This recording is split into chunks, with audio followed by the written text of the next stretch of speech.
Luka mata upuelua. O le polo inga o kuso o le whanau mai o Yesu. O aso lava ia na o mai ai le polo inga kaisara au kuso ia tusia umai le lalolang. Na whaia le nei ulua itusi ina o pule kureni o isuria. Ua o matu fo ilantou ia tusia e taitasi lana lava ai. Ua alua e fo iyo se whamai Galileia. Mai le ai o Nasareta i utai ai le ai a Tavita. Ua ingoa ia Betleema. A wa o le a inga ia ma le ngafa o Tavita. Ia tusia whaatasi ma Maria la nā wā. Sa fau tande ia te ia. Ua tō o ia. Sa iai i la ua. Ona o ole i ona po e whana wai o ia. Ua whana ue ia lana tama ulu matua. Ua ia awi ia te ia i le ie.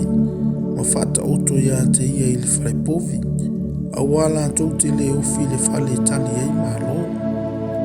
Sa i le vao o lea nuu leo leo mamoe. Sa no fuai ma leo leo po i lo lantou lafo mamoe. Whauta foi. Ua tū mai ia i lantou le angelu a le li. Ua pupula whaatali uli o mai foi ia te i lantou le pupula o le li. Ua matu hawe fefe i lava i lantou. O na whai mai leo le angelu ia te i lantou. Aua tau te mātatau. Aua whauta. O te au mai ia te au tau le tala le lei. E oli tele i le nu uma. Aua o le aso nei. Ua whana wai le a aia Tavita lo o tau whaola. O le ali ia o Keriso. O le whailonga le nei ia te au tau. E ilo e au tau le tama mea ua aui i le ie. O lo ta oto i le whalipovi. O na whafo se i lea o na whatasi mai ma le angelu o au mai le lange to tele. Ua vivi i le atua ua whape ane. O le vi inga i le atua i mea au pito alunga ma le manuia i le lalolangi o le fina ngalo alofa i tangata. Ua o i le langi angelu sa ia i lantou. O na whetau talatala ia i leo leo mamoe. I nā tātou o ia i Betleema. Tātou te vava ai le nei mea ua whaia. Ua whailo mai a te tātou e le ali. Ua lantou whaatalise atu. O na maua leo Maria ma Iosefa ma le tama mea o ta oto i le whalipovi. Ua lantou iloa. O na lantou whailoa i leo le upu na ta ua mai a te i lantou i le atama. O i lato uma e na whalongo ai. Ua ofo i lantou i mea ua ta ua mai ante i lantou e leo mamoe. A o Maria, ua ta ofi ia upu uma. Ua mawhauwhau ai lona loto. O na foi mai leo mamoe. O vivi in whawhetai i le atua. O na o mea uma wa lantou whalongo ai ma vai i ai. Pei o na ta ua mai ante i lantou. Ua o i le aso valu e peritomi ai le tama. O na whaingoa na ilea o ia o Yesu. Na whaingoa ai le angelu a o le i le manawa o lona tina. Ua atoa na aso o le whaamamai no ia. E tusa ma le tūlafono a Mose. O na la au mai le ia te ia Jerusalema. E tua i luma o le ali.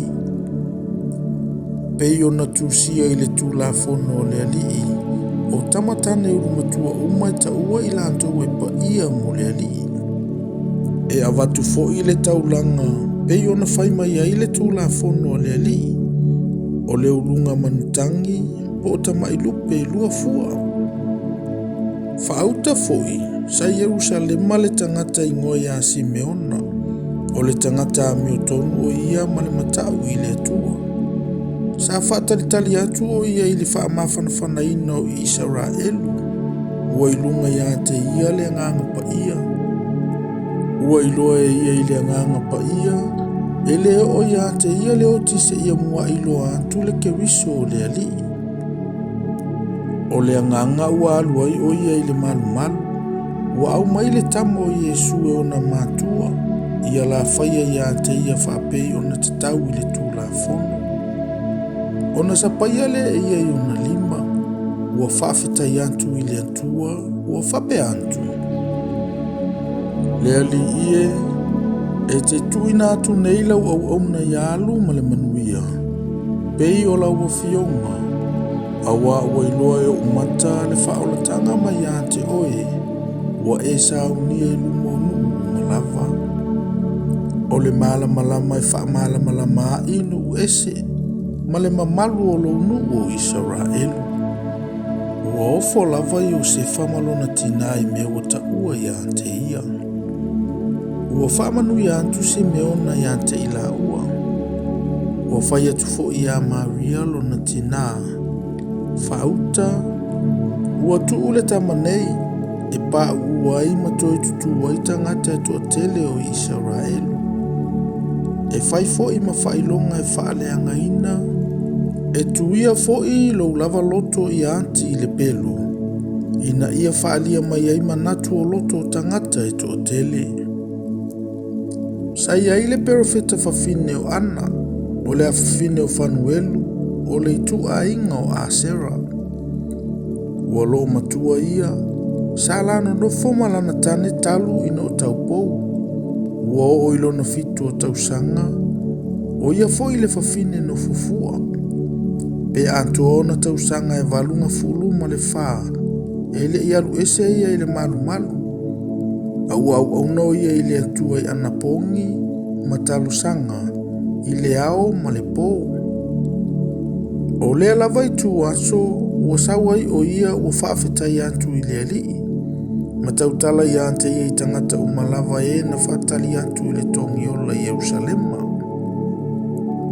Ua umona whaia i la ua mea uma i tatau i le tū la fono le alii.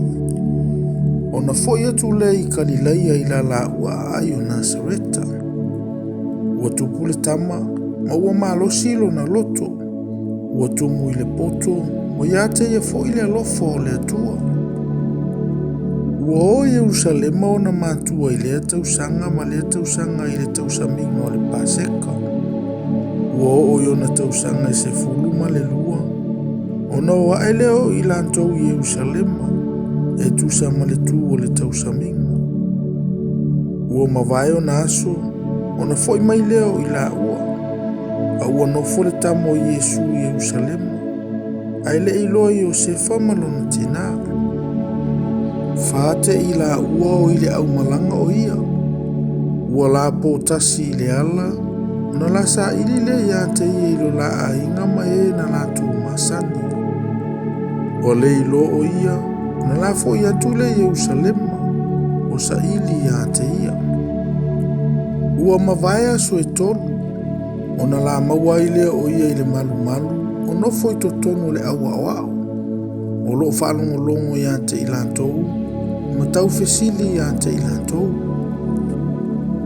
Ua matua o fo malava e na whalongo ia te ia ilona poto, ma na upu e tali. Ua la ofo ina wailo antu o ia i la ua. O na whaia ne leo lona tina ia te ia. La uta mai, se ale mea ua e whapea mai ai ante i maua. Whauta, o i maua malouta masa ili lava i ante oe maliti ngā. O na whaia tu leo o ia i ante i la ua. Se a e ale mea na o lua sa ili mai ai i ante au. Lua te leiloa ea, e tatau ona o i le whale o louta maa. A ua le langona i la ua le upu wa whai mai ai o ia i ante i la ua. Ua lanto o ifo ma i la ua, ua o i Nasareta, ua ana o ia i ante i la ua. A olona tina, ua ta ofia mea uma ilona loto. Ua tupu le poto ma le tino Yesu, ua alofangia o ia i le atua a toa matangata.